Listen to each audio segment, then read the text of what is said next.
Buongiorno. Hello to everyone. Welcome to this session here.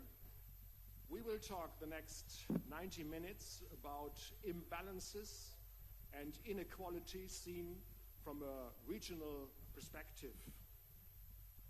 And you can put questions in the end of this session. Interestingly, Italy and Germany faces the same problems. In Germany, we have a prosperous western part and a not so wealthy eastern part, as you know. And 2 million out of 14.5 million inhabitants have left the eastern region, though that's quite a problem. It's an underdeveloped region.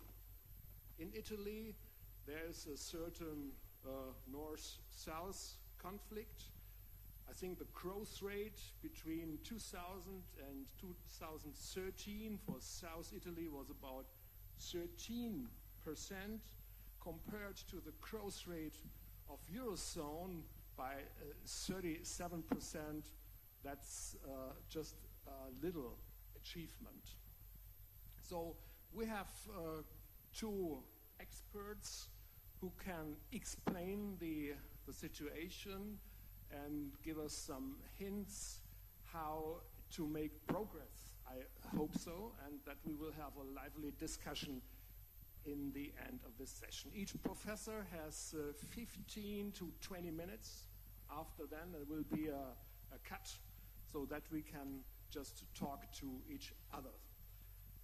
To my right, there is Professor Michael BURDA. He was born in New Orleans, I think so, and graduated and made his PhD at Harvard University. He has been teaching at the business school at Fontainebleau and was lured to Berlin in 1993, where he's still working as a professor for macroeconomics. Welcome, Mr. BURDA. Give him an applause.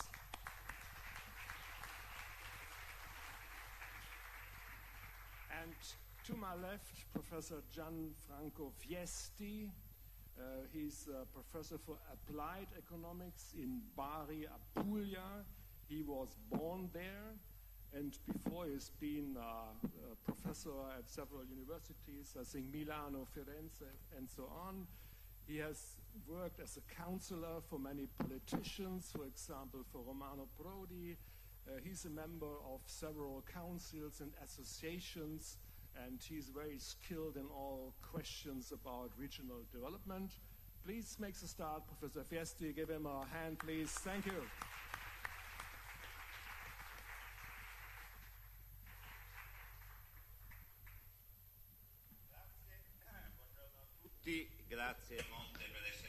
Thank you very much. Thank you very much for coming. I would like to welcome Professor BURDA. He's an international expert. It's a great pleasure to be here. I'd like to thank the organizers of the Festival of Economics. As you see, the title of my presentation is Some Thoughts on the Past, Present and Future in Italy. The history of North and South in Italy is a long one, and indeed it's false to say that nothing has changed. This is not the case. In 150 years there were many different stages with different types of relationships. The gap comes about with industrialization and the growth of the industrial sector in the northwest, and then they go up after the war. They go down with the economic boom and investments in the 70s till mid of that decade, and then there is a slow down of the two areas in the country, and they start growing again with austerity. The causes of this are varied. What's important are the economic factors of the community, the dispersion factors, industrial policies, at the time of fascism and autarky, they were very important. General economic policies are also important, in particular the development of public services in the 50s and the 70s in the South. So don't concentrate on specific policies only. Sorry, you can see that. That was a chart correlating the two performances. This is a key point. In red, the accumulation investments over GDP, and what's important is that these investments have gone down dramatically in recent years. Why are these two areas so different? And there is not a single explanation for that, and there is not a single cause. It's very difficult also to use ethnic or anthropological explanations. There are very relevant points which have an impact on the development of the economy. First of all, geography. The south of Italy is really remote, peripheral, very difficult to have access to if you just have a look to Europe as a whole. The economy of the north has always been able to resist, whereas in the south there was no economy as such, because the economic relationship among southern regions are very limited because there are barriers to access. Indeed, it's also an issue of infrastructures, which are key for having competitive companies. Then the quality of government or governance, which is going down in the south, maybe all over the country. And there is also another important issue that is education. This is one of the possible indicators. As you can see, university degrees are in percentage. In the south is half the European average. And note Germany, which has a very strong education system. What are the dynamics, the mechanisms over the years? They have been very complex. There is a key point. First of all, the development of economic activities starting from the west to the east, to the center, not so much to the south. So manufacturing and advanced tertiary industries are missing in the south. These are the so-called free localization services. North and south of Italy are part of the same country, so we need to approach them as a part of an integrated economic system. That integration has been very positive for the whole country, but that generated pros and cons. For the south, the great advantage is to have a national tax system and a national expenditure, so that they can get more money than if they were alone. At the same time, the fact that we have a very strong north, that means that the north is more attractive.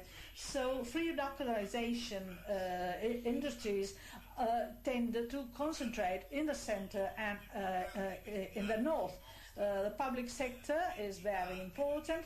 This is the size of redistribution of resources among citizens in the different European countries. That happens in all countries. You know, taxes are progressive, so the more you earn, the more taxes you pay, but the expenses for services depend on the number of persons in a country. So indeed, there are countries where the expenditure is higher than the tax revenues. This reallocation happens everywhere. Just have a look at Italy, and they are a bit less than Germany. There is another important element. If you invest 100 euro in the south, 40 euros go back to the north. This is so because investments in the south trigger production in the north. This is good and bad at the same time, because that shows that we are an integrated system. So if we want to develop the south, that supports the development of the north. The bad news is that we need to spend more money in the south, because as the south is part of a two-region economic system, the benefits of these investments are dispersed at community level. That is good in theory, but that makes making investments in the south much more difficult. The south is still key for the economy of the north. The transfer of resources from the north to the south, because of the work of the government, well, that corresponds to a shifting of the similar amount of resources from the south to the north in terms of goods and services, which are then re-exported or resent to the south. Italy is no longer a closed economy, so these regional differences should be interpreted in the international framework, and they are influenced by the European integration. In the past 20 years, there has been a strong integration towards the east, towards emerging economies. So the whole Italy, and the south in particular, are in what I call the trap of average income. So the cost of production and labour in the south are higher than Slovakia, but the productivity is much less, for example, as compared with Germany. It's like Eastern Germany. It's a position in which one can be competitive, but still we have to do that intelligently, striking a balance between being competitive in cost and being competitive with a higher productivity. Higher productivity depends on a number of factors, in particular by the investments in R&D. These data are very clear. They show that Italy as a whole, and the south in particular, indeed accumulate knowledge in a very limited way. The investments for research and development, private and public sector, is 1/3 as compared with Eastern German lenders. I mean, that should be interpreted indeed. So research and development is not a magic wand. Anyway, being competitive with an average income without making significant investments for research and development is making things much more difficult. At the beginning, I told you that the history of Italian regional development is characterized by a result which is different from that of the past decades. In the past decade, or rather in the past 5 years, the gap between the north and the south have increased. What happened? Well, the whole Italian economy was affected by the crisis, and hence there is a -9 points of GDP between 2007 and 2014. But the impact of the crisis on the south was worse, with a remarkable drop in the GDP, in investments, and even more so for employment. That shows our history. The red, the south vis-à-vis Europe. It goes down till 2008-9. Italy as a whole is losing ground vis-à-vis the European average. The blue line shows the performance of the south compared with the north. Until 2008-09, the south had a slight recovery as compared with the Italian average. That means it was losing in the European scenario, but not so much as for Italy. Look at the last 5 years. The two curves are going down, in particular the one indicating differences between north and south. This is even more evident. We see the same thing with a longer time span. concerning employment. What happens starting from 2010 in the south is a real drop in employment. Look at the beginning, 1977, the trend for the north is more regular and so on, but the two parts of the country were going more or less at the same pace. And this is a very interesting point. This is the performance of per capita wage in the Länders of Eastern Germany, blue, with a remarkable recovery after the unification. Then it goes on with the growth of the wage. The orange line, the south, has a similar slope with that of Eastern Germany. Look at 2009. Eastern Germany improves slightly, whereas the south worsens with a major gap, a widening gap between these two areas. Why is it so? Considering that there are active policies for the development of the south. But indeed, my interpretation is very clear. The regional development policies in Italy are no longer there. We have additional policies which are often mentioned, but they generally simply replace current expenditure. And the amount spent is less. Last line on the total amount invested in the public sector, the number has halved since the beginning of the century. This is per capita, and you see the amount is limited. This is the public expenditure. Something happened, but I hope you can understand the chart. This is the capital account part of the expenditure, with the per capita expenditure, blue the north, red the south. So from this chart I deduce that there is no special policy implemented for the south. If the education levels are important, it's also very important to have a look at this table showing the investment efforts in the public sector for university education in Italy and in the south in particular. Note the relationship with Germany, or the ratio, 1-3 in favor of Germany. Well, at the end of my presentation, I would like to speak about concerns. What's going on?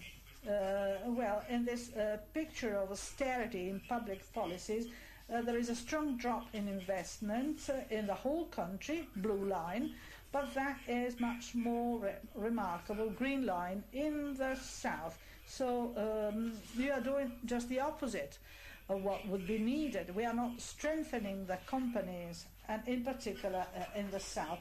That translates into integration into international economy, which is higher, which is growing in Eastern Germany than in the south of Italy. I'm sure that Professor BURDA will tell us how, in the last decade, there has been a strengthening of a certain type of Eastern Germany industry that indeed supports international integration. My final comment is that austerity is not neutral. It is asymmetrical. Austerity is the effect of public policies in Italy started in 2010. Austerity is affecting more the south of Italy than the north. Whereas in other periods of recession, the government was opposing the crisis in a way. In this stage, the government is in a way supporting the crisis. How are they doing that? First of all, increasing the pressure locally and decreasing current and capital account expenditure. These charts come from the Bank of Italy. In red, the south, and the public expenditure is going down more than the Italian average, and at the same time taxes are growing up much more than Italian average. This happens for current expenditure left, South in red, and for capital account expenditure. In Italy, the public actions are redrawn. I mean, education, healthcare, welfare, and so on. And that is going on without caring for the phenomena I described. A good example of that is what's going on for expenditure and the type of expenses. I mean, welfare and healthcare, is continuing, but the country in the north, the expenses are much higher because many people had a long employment, and so they can derive benefits from the welfare. Much weaker is public expenditure for fighting poverty, for supporting families and so on, and that has a territorial impact. There are very complex changes within the different sectors. I'm nearly over, which concern education or healthcare. All in all, the gist is that public actions and policies are changing, public investments are changing. In Italy, this is in the negative. That means that public investments are no longer able to compensate for the drop in the production capital invested. But in the north, things are not perfect, but anyway, acceptable. And things are going bad in the south. This is another important indicator which shows that investment in university education in the south is like at the beginning of the 90s, has gone back about 25 years. Education is a key element to fight economic difficulties, and we are not doing that. To conclude,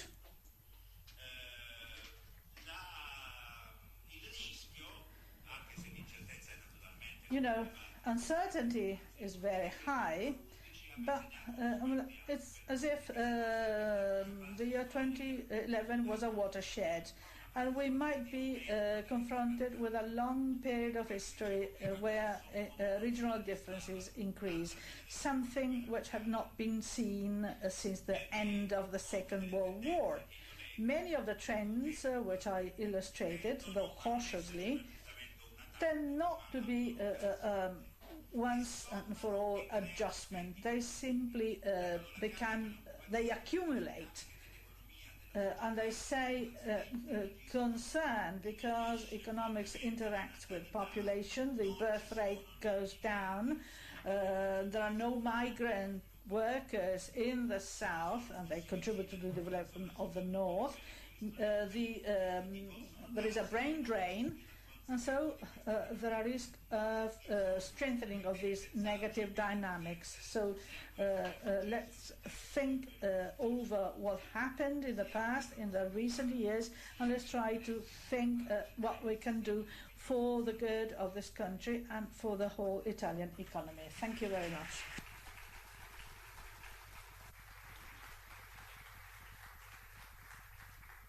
Thank you, Gianfranco. Grazie. For me, as a senior editor of the German business paper Handelsblatt, it's quite astonishing to hear that the Deutsche Bundesländer in the eastern part of Germany are so much better off than the south. I thought that we both share the experience of Mezzogiorno, but I don't know what you are thinking about that, Professor BURDA. It's your turn. Thank you.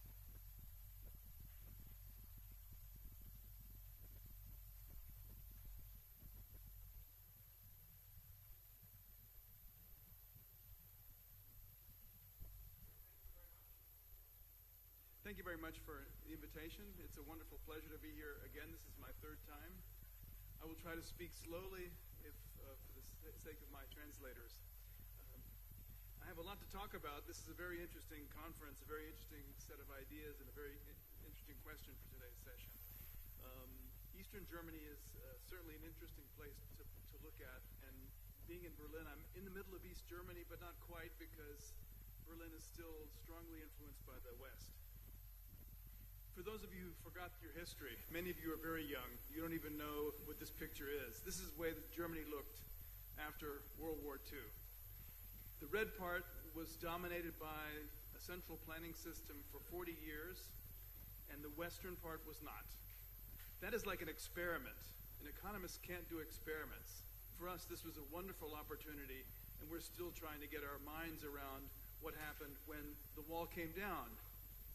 Because we could see immediately that East Germany was much poorer than West Germany. Many drew the Mezzogiorno comparison immediately. Weeks after the wall came down, weeks after unification, Germans talked about the possibility of a Mezzogiorno. Of course, many Germans said, no, this will never happen because we can't do that. But in fact, some discussion has been coming up 25 years later that indeed part of the East German miracle is not a miracle at all. So what you were saying is relative. Everything is relative. Okay? You always look to the best performer, and East Germany is not the best performer. Okay? So background, unification is an experiment. Productivity of East Germany was much lower than the CIA predicted. The CIA put East Germany to be the 10th most powerful economy in the world. That was complete nonsense. If you priced the output at market prices, it already had only 30% of the productivity of West Germany in 1991. Before that, it was even less because they were locked into the planned economy system. Eastern German wages were 10% of those in the West. Huge incentives to leave. Many Germans did leave. 1 million plus people migrated from West to East Germany. You do not see these migrations in Mezzogiorno. Okay? Never. So this is a radical experiment upon which wages rose in the East, consumption rose in the East, productivity increased much more slowly, and different rates, which tell us something about economic theory. I'm going to argue you cannot compare this to the Mezzogiorno yet. The correct comparison would be to take northern Italy and cut northern Italy in half and freeze northern Italy in an icebox for 40 years. That is the appropriate experiment. Okay? So keep that in mind. We can learn about the forces of integration. And these forces of integration are weak between southern and northern Italy. They're becoming weaker between eastern and western Germany. We are seeing in East Germany, northern Eastern Germany, and southern Eastern Germany as a new dividing line. Just as we have in West Germany, the northern parts very poor, much poorer than Bavaria and Baden-Württemberg. So regional differences is what makes Europe interesting, and that's what I'd like to talk to you about today. After unification, this is a table of how quickly East Germans became like West Germans. Within 20 years, East German consumption was almost identical. Very small, subtle differences. In some places, East Germans had more durable goods on average than West German families. In terms of consumption, because of the transfer system, East Germans became very, very wealthy and very happy. How do I know that? They began to live the same lifetime that West Germans could. Women caught up in the year 2003, and men are about to catch up. Men drink too much, they live poorly, they eat too much. But in general, we have a convergence of life expectancy, which is the ultimate measure of well-being. If you look at the happiness index measured by the Pew Institute, you see that of all the transforming economies, Eastern Germany has done incredibly well, statistically insignificantly different from what you observe in Western Germany. What is happiness? I don't know, but we know we have to maximize it. If you look at the macro story, it looks different. So consumption now in East Germany is very close to West Germany. Wages, much less so. Germans in the East earn less money, and they're much less productive. They work longer hours. East Germans often say they work harder than West Germans. Okay? Unemployment still remains higher, although it's falling. In fact, unemployment in Berlin, unified Berlin, fell under 10% for the first time since 1990. Yeah. Okay, it's a big deal. 10% for a big city is incredible. The unemployment rate in Milano, even in the worst of times, is not 10%. Compared to Europe, East German regions look like European regions, same types of differences. So I'm going to argue that, in summary, happiness, consumption have converged. The interesting thing is, why hasn't productivity converged? Why is East Germany consistently less productive? I'm going to tell you why, in my view, in a second. And it's lower in ways that are systematic, and you talked about history mattering. It is certainly true that history matters. It's like when you apply a magnet to a piece of metal and you take the magnet away, there's still a magnetic field around the metal. It's the same thing with East Germany. So I'm going to try to explain this using ideas from economic geography. Trade theory, integration theory tends to ignore space, but actually space is important. And when you took the East German, West German border away, it became very evident that some East German companies would die and others would survive. People would move. And if there are fixed costs to establishing business and running them, agglomeration will become important. So it is not correct to say East Germany is uniformly worse than West Germany. And this is what makes it different from maybe the Mezzogiorno.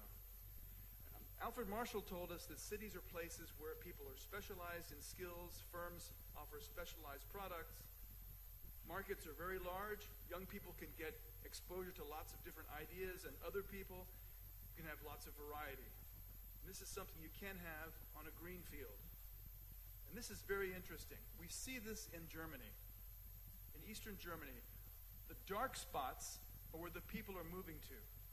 These are places where population increased by 20%, the black to brown parts. And the white parts are the places where population disappeared. So over the past 20 years, Berlin has actually lost population, but Brandenburg, the suburbs, have increased dramatically, as well as Leipzig, Dresden, Jena, and a bunch of other cities that no one knows about. These are actually the small wonders, the small miracles in the East. This is still going on. And I know a lot of Italians like to go to Berlin. Do so. It's still cheap. It's getting more expensive over time. So Berlin is starting to catch up now. It's starting to draw people in.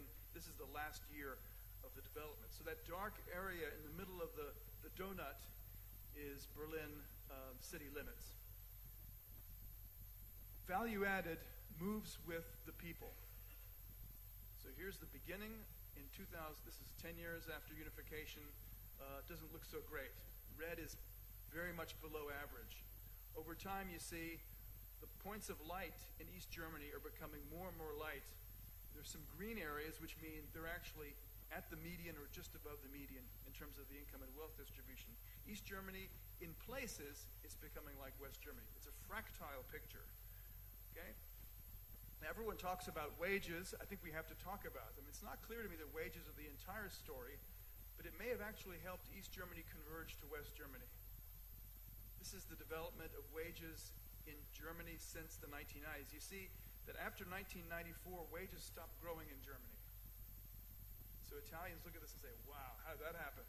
Well, it was a collusive action between unions and management, saving their companies from extinction in the West, partially because they feared competition from the East, but also from China. And I think you see that this may have made a difference. This is the distribution of wages, and this is what I would like to talk about. This is the growth of wages at different points in the distribution of wages. So the top line is the real wage growth at the 85th percentile of the wage distribution. These are the people who are earning lots of money. These are workers who have had lots of skill, lots of training. The middle line is the median. So you see there's not much happening since 2000. And the really disturbing part is the lowest end. Okay, so this is what Italians and French and Spanish colleagues get all upset about. This is the increase in wage inequality in Germany. These are people who never would have worked for these wages. Mini jobs, part-time employment, temporary help agencies. Now you can say, well, that's terrible, but it's also a job. Many of these people were teenagers working for their family, with employment. So the question is, what kind of growth is that? This is the OECD answer. This is inequality in pay in comparing France, Germany, and Sweden. You see that nothing really happened in Germany until 2003. That was the year that the famous Hartz reforms were implemented. These were very painful labor market reforms that led to the fall of Chancellor Schröder. He was voted out of office in 2005. And you can see that German inequality in wages increased a lot. That does not mean that inequality in families increased a lot, because many families had more people working. This also occurs in the East, but not as much as in the West. The West had more inequality increasing than in the East. These four diagrams, respectively, are full-time West, full-time East, part-time West, part-time East. This is some research that I've done with a doctoral student. We found that actually the decrease in low pay in the West is higher.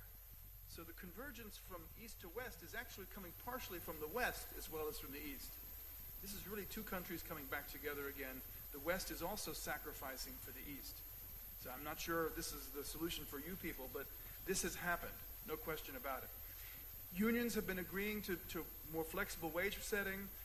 The Hartz reforms came, unemployment benefits were curtailed, and the German worker accepted the emergence of precarious forms of employment. The so-called precariat has increased. Now recently, the Germans just raised the minimum wage. They just instituted a minimum wage. So it's not that Germany's becoming Manchester capitalism. It's actually obvious that there's some need to change to go back to the mean. So there is a minimum wage in Germany that has ruled out some very low-paid jobs. And the unions, of course, were desperate because they were losing members. I know this is also a problem in this country. So the employment growth in Germany, in the East and in the West, that have brought these two regions together has come in the low-pay segment. This is a very important point to remember, because a lot of people, look only at the bad part, which is that some people are earning less. But if you're in a family with 2 workers or 3 workers, and the government pays you extra money for taking that job instead of being on unemployment benefit, then you can see the growth is coming in the lowest segments. This could actually make average inequality less dramatic. I'll spend the last few minutes talking about productivity, because I think this is important. Productivity is not converged. Professor Barrow, the famous economist who was also here probably at some point, predicted that it would take 35 years for half of the gap between East and West Germany to close. He was looking at Mezzogiorno. I mean, his evidence on southern Italy and other European regions predicted a very slow convergence rate. Well, it turns out that there has been a lot of investment, as my previous speaker actually pointed out. There's been a lot of investment in Eastern Germany, but it hasn't really raised productivity as much. So this is the average hourly productivity in 2014 in the regions of Eastern Germany. Look at the first column. Top is Baden-Württemberg, southern Germany, lots of productivity, very high wages, extremely successful firms. 53 euros an hour. Bavaria, just behind, also 53, hardly different. Now go down to the southern Eastern German states, Saxony, 38 euros an hour, or even where Frau Merkel comes from, Mecklenburg-Vorpommern, 37 euros an hour. These are huge differences, and these are very durable differences. And if you look at agricultural services and industry, you see that although the East Germans are more productive in agriculture, they have very big farms. The old communist collective farms are very productive, and they're still there. In every other sector, they're actually far behind. So why is that? This is research with Battista Severnini. This is one of my graduate students who actually I met at this conference many years ago. So we basically looked at we're also looking at other aspects of productivity growth in Germany, but we're looking basically at this picture. This is the initial jump of East Germany at the beginning, and then it hits a ceiling around 2000, and it hasn't improved much since. So this is a mystery to economists. Why would that be the case? Well, we know that there are 3 reasons a country can be productive, basically. They can produce more because they have more people. That's not really productivity, because if you put more people in, you're contributors to increasing output. You can have more capital. Okay, that may help. Or you can have more technology. Total factor productivity. So this includes education. So Mr. VIESTI talked about education, very important. Or skills, or just rule of law, not having the mafia to tax your activities, or not having a government to take your money away from you. These sort of things are also important. Well, we tried this, Battista and I tried to look at this with respect to East Germany. How can we explain these productivity differences, these very, very, very stubborn productivity differences? Well, you do it for the entire East Germany, and you see that about 15% of the productivity difference in the East is based on total factor productivity. It's not capital. It's not investment. So how do we figure this out? So we twisted and turned the data. We looked at this way and that way. We found that actually the capital is more intensive in East Germany. There's more capital per worker in East Germany compared to the West. And I take my students to factories, and we look at these factories. They're extremely modern. There are very few workers. And the difference, the flip side of this, is that total factor productivity in the East is actually very low. Okay, and that's the durable, strange thing. So the last part of my talk, I want to tell you what Battista and I tried to do. We tried to find out what is behind this. What makes East Germany different? Okay? And I tell you, it's not easy. We looked at education. We looked at infrastructure. We looked at the density of firms. We looked at the small, Mittelstand, big companies. We used econometrics to do this. And it was very difficult. We found a few things that can explain. One is the distance to the frontier. So the most backward regions grow the fastest. We also found that if a country is very backward, if they invest in research and development, it does help. It's a small effect. The most important thing we found was this boxed region, this boxed numbers. The density of managers, the number of high-skilled managers that are actually sur place in East Germany working in the factories. Okay, so this is kind of interesting, right? The more managers you have, the more efficient your companies are. Now, is that causal? It's hard to say. I mean, can we improve Mezzogiorno by sending lots of managers to Mezzogiorno? Maybe not. There must be some common factor that makes those managers more effective there, or there's some reason for the firms to be doing that. And of course, lots of capital means you need to have possibly less managers in place. This is an extremely robust result. We tried very hard to overturn this result. No luck. Okay? So if you want to understand what's going on in the East, I think it really does have to do with R&D. It has to do with the highest paid individuals managing and increasing the productivity of the work bank. Okay? Ironically, the more you invest in this world, the less you may need of those managers. And that's the thing that I think was kind of interesting to look at. So concluding, first we have this fractile picture of convergence. So the little cities in East Germany are doing well. The countryside is becoming less and less populated. There are parts of Brandenburg that are now national parks. There's nobody there except a bunch of birds and frogs. So they make it into a park. On the other hand, you have places that are growing quite well. I think unions helped to get people into jobs in the East, and that may have had an effect on productivity, but not exactly the way you'd think. Decentralization was important. We'll talk about that in the discussion. There are large differences across regions in the United States. If you go from Massachusetts to Maine to Rhode Island, GDP per capita changes quite radically. So it's not unusual to see those kind of differences even in the United States. And I think the concentration of managers is something we need to look at because there is evidence in the United States, a recent paper, that actually looks at this in a causal sense. So they find a good, clever argument that says this is a treatment, and by treating businesses with more supervisory managerial talent, you can actually get more productivity. And some firms may choose not to do that. And if that's the case, we need to think about that more carefully. Okay, well, thank you for your attention.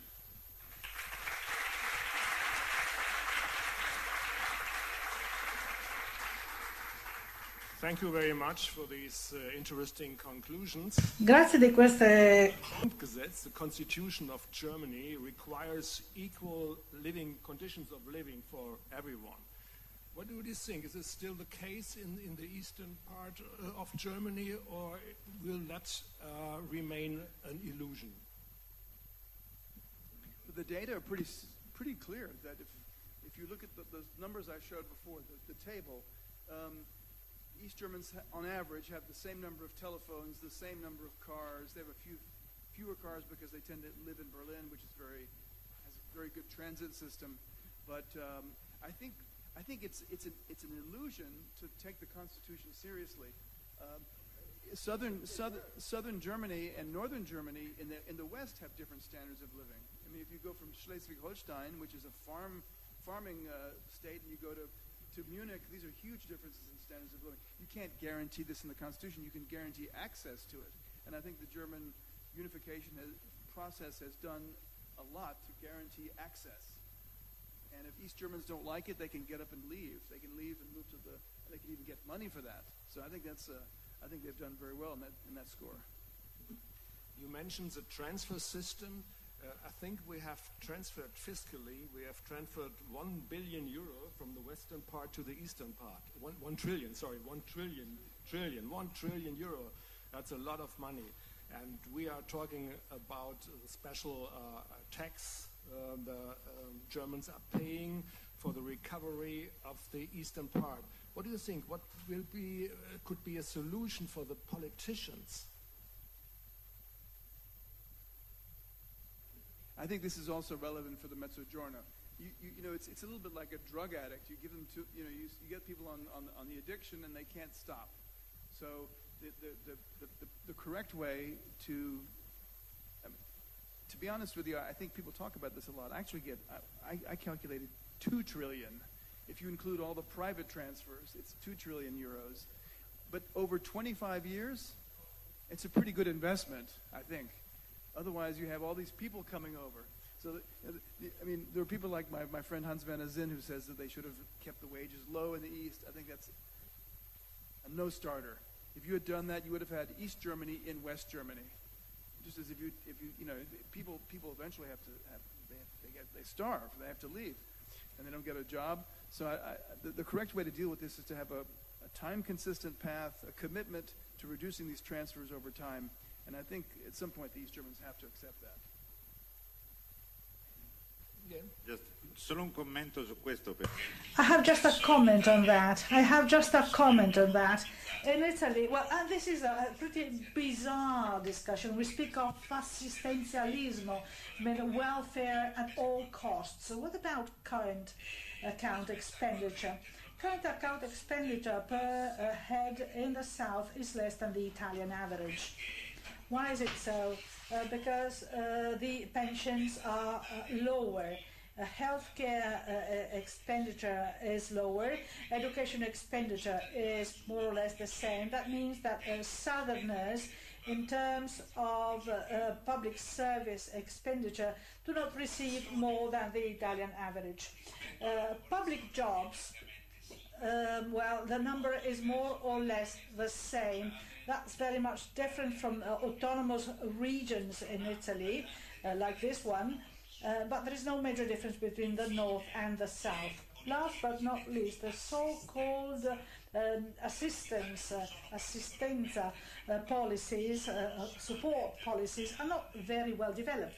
There are indeed some sectors, for example, disability pensions, which are much more paid in the south, and generally they are given without being admissible to that. But as a matter of fact, they are a small share of the income. So when we speak of transfers, we should be able to understand what we mean. I mean, does it refer to personal income? Does it refer to access to public services, which is also guaranteed by the Italian Constitution on an equal footing?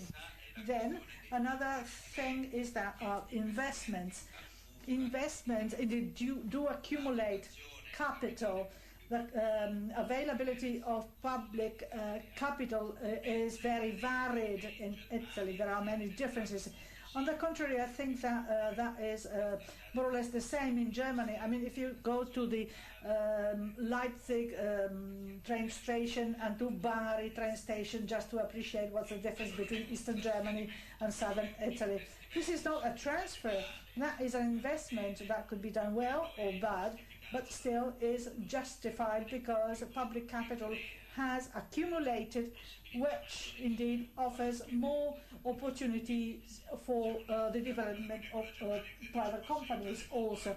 So that comparison is very useful because we have to be clear when we speak of transfers. But on top of that, something that we both said, i.e. both Eastern Germany and Southern Italy, in terms of public services, they can offer better public services vis-à-vis the amount of money collected through taxes. But that depends not on the special policies. How could you explain that the European and the Italian government provided between 2007 and 2013 about 91 billion euro for investments, and that only 49.4 billion have been triggered. That there was only a demand for 49 billion, just half of it. Is there a problem with the administration, perhaps, in South Italy? Beh, no, questo non mi risulta, nel senso che... Well, I don't think so. As a matter of fact, we are speaking of cohesion policies of the European Union implemented in southern Italy. The time period is 7 years. That was 2007-2013. At the end of the 7 years, all the resources have been used, about 97%. So the whole amount has been absorbed, he says. So it's not an issue of absorption of resources. Maybe it's an issue of quality of policies, in particular in terms of time. What you said refers to intermediate points in time when there might be something negative there. That meant having resources available, but with a very slow ability to spend them. That depends on the low quality of the administration, both centrally and regionally in Italy, because a large amount of that money is dispensed by central ministries, and a very slow ability to implement projects in terms of infrastructures. Italy is like Berlin Airport. Berlin Airport is just the exception. I mean, they know that. So. 2019. Purtroppo in Italia, diciamo, tranne alcuni esempi. But in Italy, with the exception of a few examples, unfortunately the time of implementing infrastructures is very slow. You don't see a problem with something like crony capitalism in southern part of Italy, with nepotism even? Dunque, crony capitalism non particolare, c'è sicuramente una parte. As a matter of fact, a part of the economy lives on the public sector, the demand for services and infrastructure. That part of the economy per se is not bigger in the north. I mean, hospital suppliers, school suppliers, those who work, infrastructures, they are not more than in the south. But as compared with the total economy of the south, that share is larger because the companies who do not pass through the government is smaller. So it's an issue of composition. In the south, there is a big problem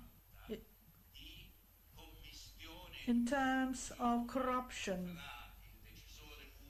and mingling between the public decision makers and the private companies. So in some markets, there might be rules which are different from that of fair competition, and that's a major problem. Unfortunately, when the economy is not performing, the bargaining power in these markets gets even stronger. That means that if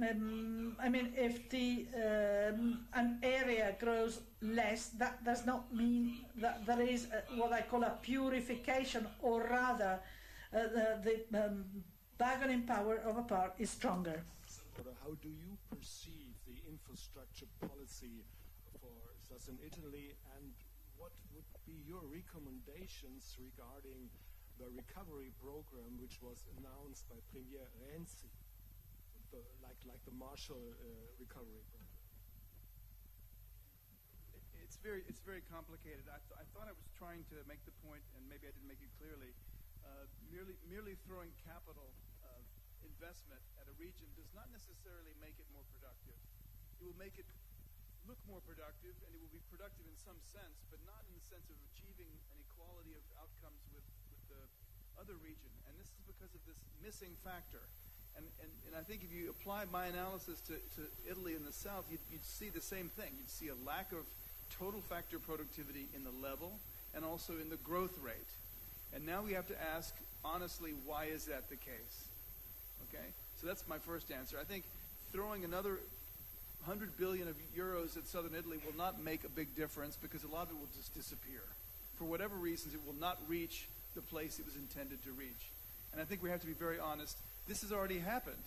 There are many factories in southern Italy that were built and shiny and new, and they never actually produced anything. So, let's get real.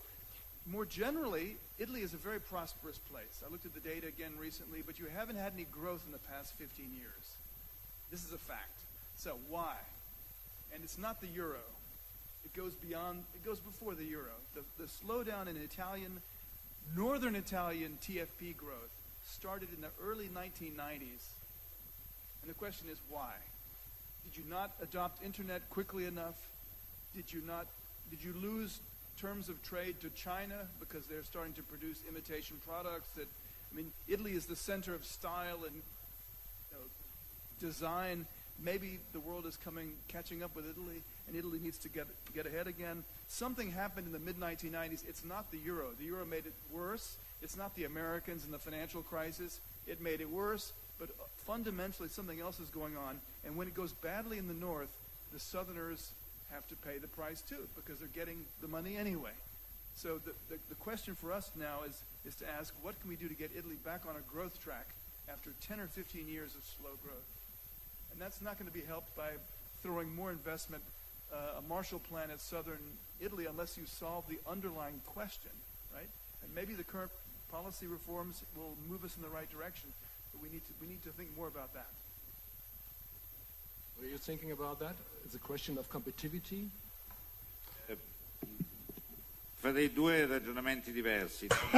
There are two lines of reasoning. On the one hand, it's a question of endowment, i.e. availability of basic services, trains, for example, and good quality of public services, healthcare, for example, in hospitals. I do believe that actions should be implemented regardless of the immediate outcome that they can have on economic growth. I do expect that improving education, improving public transports and so on, that could support economic development. And Professor BURDA is perfectly right. The issue stands in the total productivity of factors and not only in accumulating capitals. So, in Italy and in the south in particular, making services available and implementing quality actions on part of the government is indeed a prerequisite. But the development policies are other. Public resources are more scanty than in the past. We have to improve schools, education, hospitals, healthcare. By doing that, better. So it's an issue of public development and an issue of well-being of the citizens. What is the best policy to increase productivity? Well, I do agree with Professor BURDA. There is no magic solution, contrary to the past. In the 50s, in the 60s, we used to think that if the capital labor ratio was increased, that would have brought about major growth. Germany is a clear example to that. More capitals, but the effect was low productivity. So we can say that the quality and levels of education is very important. Research and development and innovation activities, well, these are important points because the South is lagging behind there. There are also material factors which are important, for example, the attitude of people, or the good quality of local governments. In the end, these are not permanent factors. I mean, what we can call social capital is not a permanent feature of a population. It's something that changes over time and interacts with economic development. So that's also a very important factor. How comes that Naples is not one of the most strong and productive cities? Jolly good question. So in Naples there are some industries and services of top quality, but on average, all in all, it's a weak city. So we should think again over these things without magic wand. Thank you very much. Would you say that the South is dying, as Roberto Saviano has put it some months ago? No. I'd rather say no, but I'm really worried. Thinks of my slides. Professor BURDA rightly pointed to the fact that Italian and southern Italy problems date back to the 90s. The south was going at the same pace. The north is not, supported because they were both going very slowly. What I tried to demonstrate is that in the past 5 years, the north continues to go bad, but the south is going very, very bad. Much worse than Italy as a whole. And this is a source of concern. That could trigger cumulative phenomena. So that would be a brain drain of young persons. So the number of managers will go down, productivity would not increase, the ruling classes would become weaker, and so the trap of underdevelopment mechanisms. The best do the exit and not the voice. So that is one of the reasons why I'm concerned, but I would never say that the future has already been decided. I would like to do something to influence it. Okay, I'm not a historian, but it's very interesting to think of East Germany in the great historical context. And I looked a little bit at the data. Before World War II, Eastern Germany was much more prosperous. Southern Eastern Germany was the industrial powerhouse of Germany. Big chemicals, big cars, all the Czech Republic, Czechoslovakia was also part of that core of industry, which is after the war moved in different directions, and it's starting to come back because of economic geography. But more importantly is the northern part of Eastern Germany was always very poor. I mean, apart from the Hanseatic cities, it was not very impressive. And these are things that you cannot change. Like you say, there's certain things that are just, the climate is bad, or the climate is good, the people are not so industrious, or maybe there's corruption, or maybe there's something else going on. These things are very difficult to change.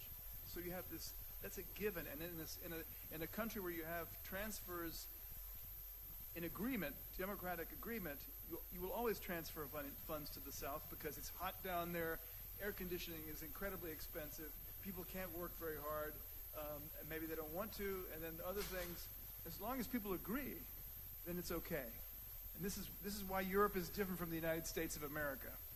It's just a different set of initial conditions and opportunities. I will very briefly comment on this. As I said, and as Professor BURDA also said, nobody holds the truth. There are mysteries, so to say, in productivity too. There are things we do not understand, but we should also look at simple things, including looking at a geographical map. So actually, the south of Italy has a totally different geographic position when compared to Eastern Germany, because Eastern Germany is in a part that has been part of a broader region of industrialization, which was part of a system in that way. So you have one circle, and that is Eastern Germany, and then there is a second circle with Poland and the Czech Republic and so on and so forth. And there are also horizontal exchanges there for the new Europe, and that goes from east to west. So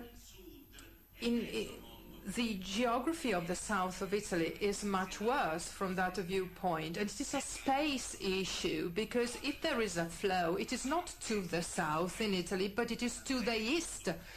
Here we are in Trento, but you know, it is much faster to get to Hungary from here or to the Czech Republic than to the south of Italy.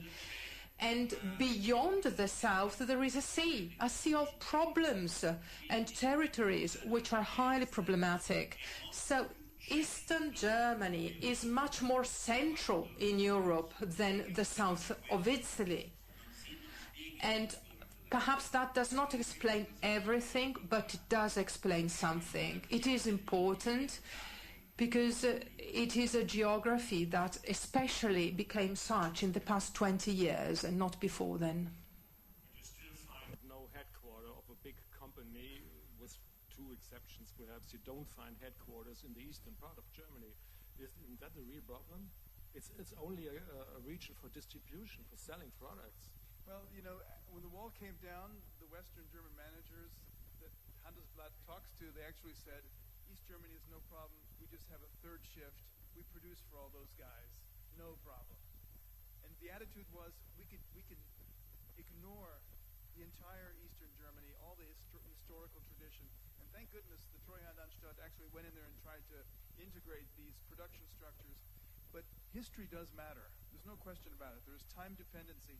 And if you wipe out a company, it need not necessarily come back. I mean, Hamburg was bombed and it came back. But Bayer, Schering, these companies that used to be in, Deutsche Bank, they used to be in Berlin.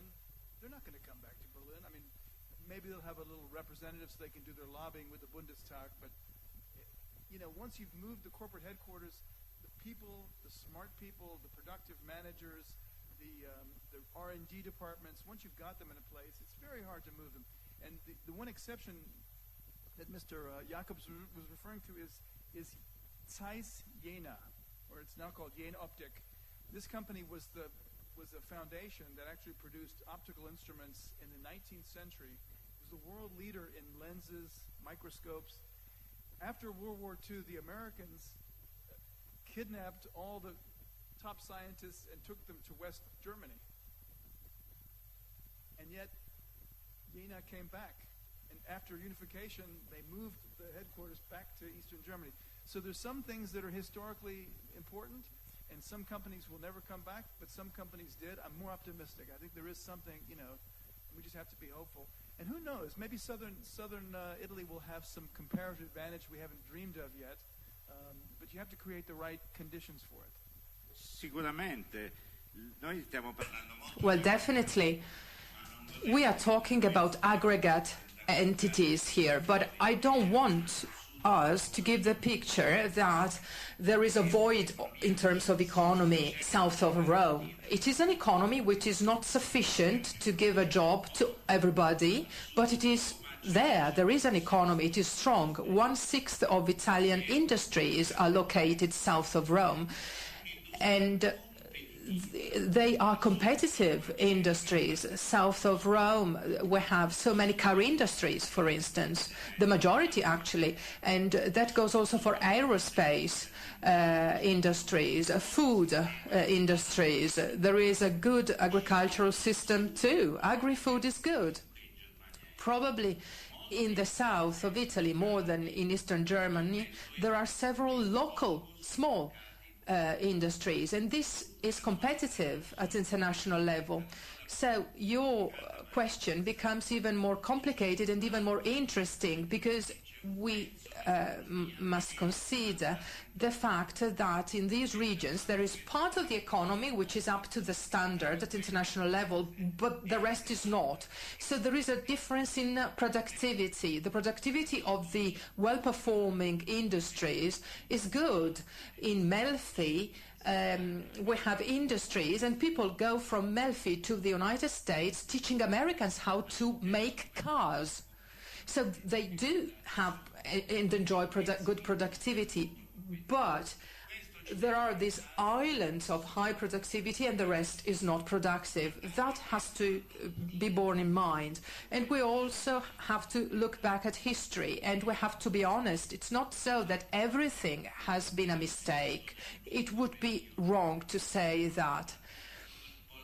In the south of Italy, for a long period, we had positive examples of development. Possibly they were not so long-lasting in all cases, but we have to consider that positive picture, and we have to bear it in mind when looking at the future and when asking how we can create the conditions so that these good industries expand rather than shrink. Hence my concern and the graph that I showed about the fall and the collapse in investments, which is a major one, and I talk about private investment, and that is the contrary of what should happen. Questions, who dares to make a start? Is there any question? Yeah, Mr. Lloyd. You got a micro here?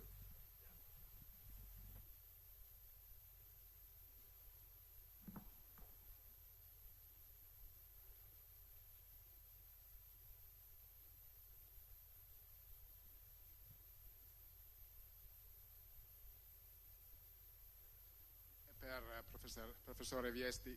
This is a question to Professor Viesti. What is the influence of the mafias in the south, and I think especially of the 'ndrangheta? Because Saviano wrote that the 'ndrangheta, for instance, controls the harbor of Gioia Tauro and the traffic, the port traffic there. And what about the influence of corruption and crime? Is there an influence or not, and to what extent?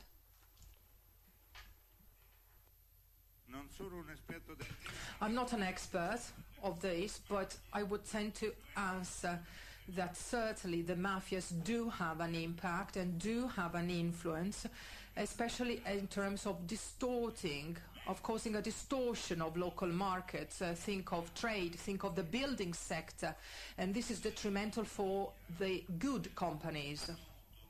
And yet, I also must say that I don't think that there are huge differences between areas in the south where the mafia is stronger and areas of the south where the mafias are less strong. So I'm not underestimating this phenomenon at all, but I would say that it is not so that the mafias explain everything. Otherwise, eastern Sicily should be much more developed than western Sicily, the north of Calabria more than the south of Calabria, and Puglia more than Campania, while differences are minimal. Corruption is very strong, unfortunately. In addition to that, especially based on recent studies, I wonder to what extent this phenomenon remained exclusively linked to the areas of settlement and is not present also in the north of Italy and in foreign countries due to internationalization. But I was talking about corruption, and that is unfortunately very present all over Italy, I would say. and this is a very severe problem. I am afraid it is on the increase. And yet, also in this case, I do not think that that is the factor explaining everything, because I do not see an Italy which is cut into two pieces, so to say, a white Italy with no corruption and a black Italy which is full of corruption. I would say that corruption is present at all latitudes. Criminality, corruption are certainly two fundamental topics for the entire country, and I would say more intensely so for the south of Italy, and this certainly is a factor that accompanies all the things that we have said. Likely they increase their power, especially at moments when jobs are not created by the legal economy. And that is, again, one of the cumulative factors I'm worried about for the future. Michael?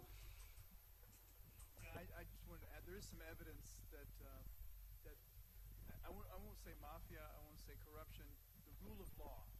And there are international experts that judge each country on the basis of how contracts can be enforced. You don't get shaken down by your neighbors when you're having a successful business.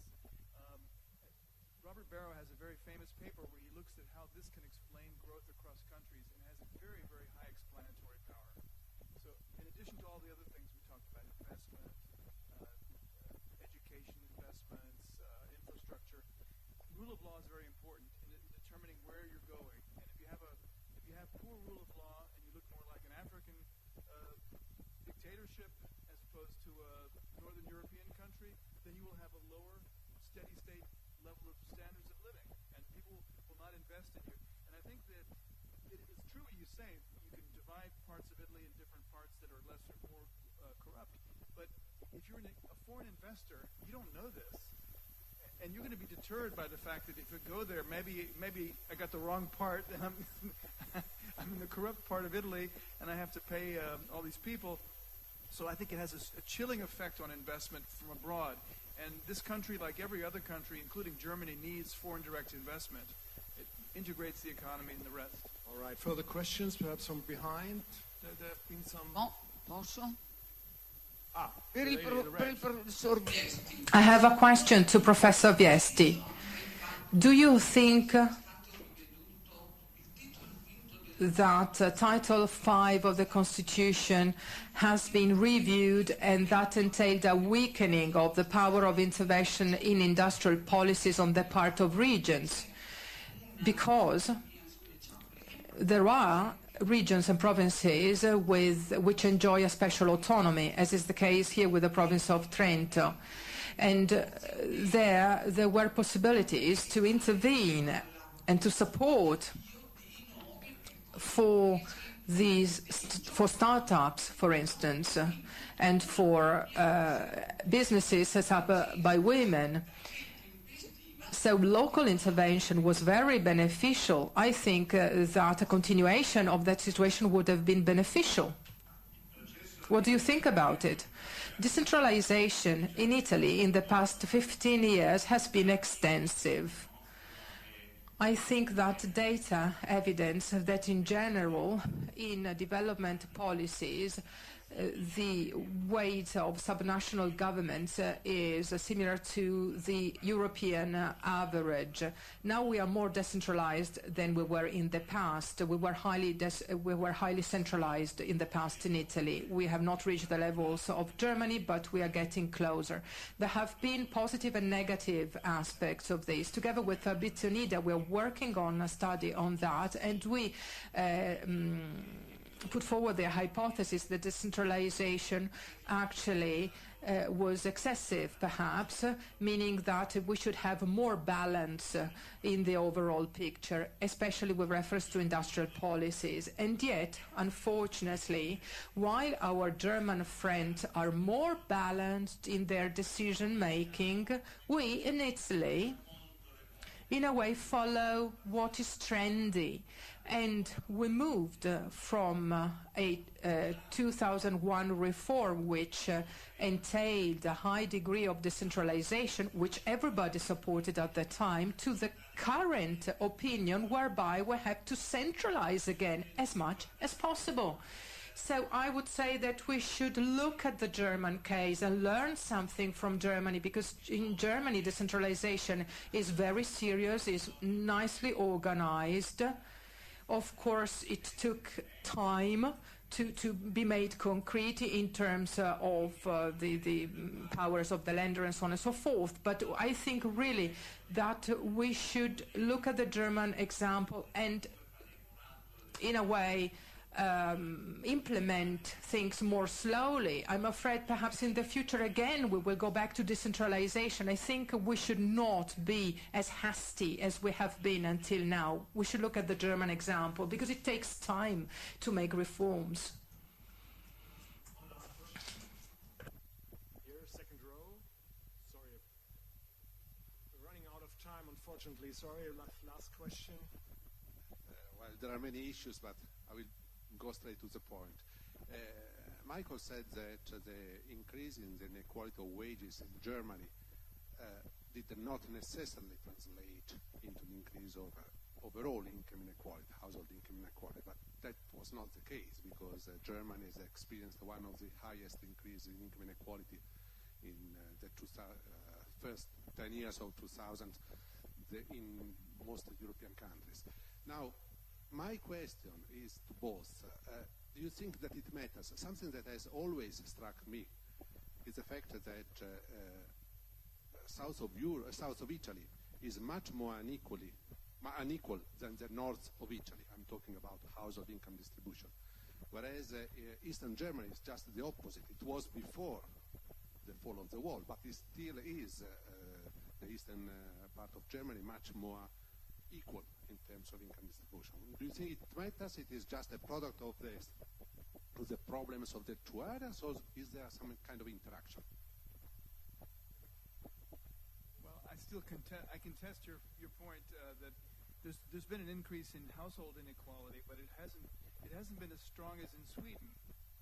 There's a difference between a level effect and a change. So Sweden has a very low level of inequality, but since 2005, it's jumped quite a bit. The OECD data is pretty clear on that.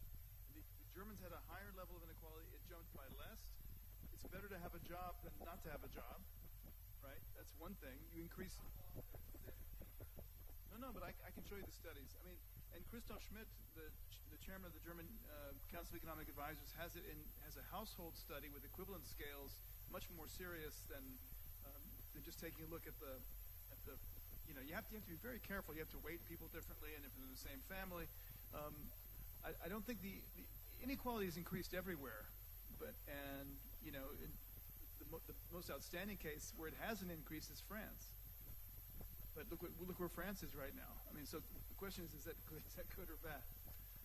On East Germany was very equal before the wall came down, obviously. So they've had a huge increase in inequality, and yet it's mostly at the top end. The people who would earn more money in the West earned a lot more money in the East. And until the social system was reformed, they didn't notice anything at the bottom. So what we're observing now is that you're getting a fanning out at the bottom as well as the top. I can show you the studies later. Michael, is there anything you've learned in that discussion out of the remarks of Gianfranco? In terms of the new ideas, a new view on Italy, I don't know. It's confirmed a lot of what I already expected. So to me, North and South Italy cannot be compared with East and West Germany. East and West Germany is like you had your arm cut off, and they sewed it back on. It took many years for it to sort of grow together. In southern Italy, it's almost like a different country. You have the same culture and traditions and language, and therefore you're supporting each other. The United States has the same problem. There are parts of the United States that are very poor, and they get transfers from the federal government. They pay lower taxes, so the redistribution is in place. And I think that's what defines a nation: the willingness to do that. And I think it's good that you have this. I mean, I think there's certain things you just can't overcome. Maybe you need to have some more, free enterprise in the South. But otherwise, I understand everything you're saying. Same question to you, vice versa. What have you learned from Michael? Molto, grazie per essere qui. Well, I've learned so much from Michael. Thank you so much. I would like to make 3 final comments. First of all, we should not be too negative about our own situation. It is correct to look at the German example, but not for all aspects. As Professor BURDA explained, there have been positive improvements, but there are still structural aspects which have not been solved. So the problem of regional dynamics is something that has not been solved overnight by the Germans, and we have never solved. So there are issues open in both cases, and that is the first thing. The second thing I really appreciated was the fact of always making reference to the national dynamics which influence the local situations or the regional situations. Again, in Italy, we tend to exaggerate when saying that the South depends on policies for the south of Italy, but it is not so. There are very important national policies which can have an influence on these developments. And somebody from the audience asked about disparity in income and in the south of Italy.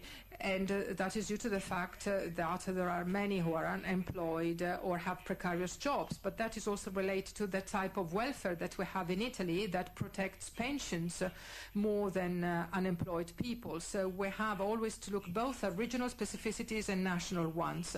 And finally, I would like to thank wholeheartedly Professor BURDA for his comment, because he, as I do, explained the importance of interpreting regional dynamics, and we should be open to all factors when examining them. There are several factors. We have to investigate them all. There are differences also within weak areas, and this means that we should examine them closer and then discuss about things, and we should not simply rest satisfied with the overall picture, as is unfortunately the case in Italy when talking about the south of Italy often. Thank you very much. You both should keep talking to each other. Thank you for listening. Thank you for discussing. Have a nice day. Have fun. Thank you.